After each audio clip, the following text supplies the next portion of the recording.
Have we seen the assumption that the Fed is going to cut rates? I mean, what are we looking at? I love that question because there's so many cross currents with interest rates. So to answer your question, I think the fiscal side, yes, we've known about the one big beautiful bill for a while.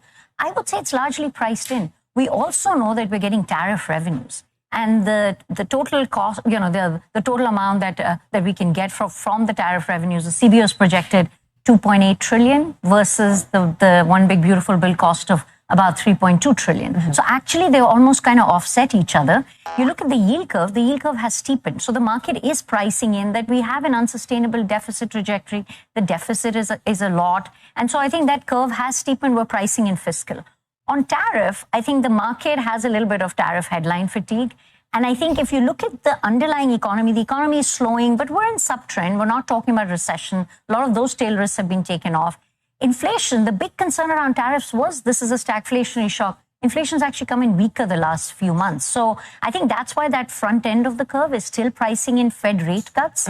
It is pricing in a soft landing. We're only talking about 100 basis points, 120 basis points of cuts, which is the market saying, look, inflation may be a one-time price shock because of tariffs.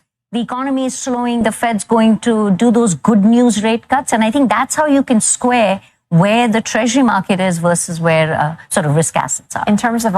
So a fantastic analogy. And I've been saying this, but a lot of people come back and say, well, the tariff revenue that we're getting is actually being paid by the U.S. citizens. So it's really not, it is inflationary and so forth. But no matter who it's paid for, I hate to say it, that's probably not the right wording to say. But if we're going to get 2.8 trillion in revenue from tariffs and we're going to have a $3 trillion deficit, it kind of offsets somewhat. And that's what she was trying to explain. So let's continue to see what she has to say about the rest of the bond market. And the reason why we watch this, folks, is mortgage rates are actually tied to a bond that we're going to go over here in a second. So I want you to understand how the bond market works. Thus, you'll make it a little easier to understand how mortgage rates work. So let's get back to it. A one-time price increase, a price hit on tariffs.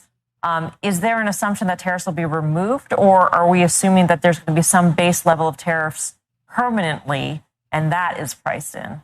I think the market is pricing in some base level. What that level is an open question.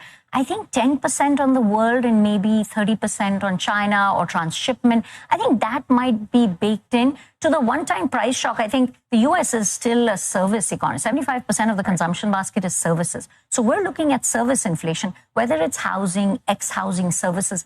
That's actually coming down closer to the Fed target. On the good side, if you pay that one-time 10%, and then where in the value chain is that absorbed? We do think corporate margins is going to absorb some of it.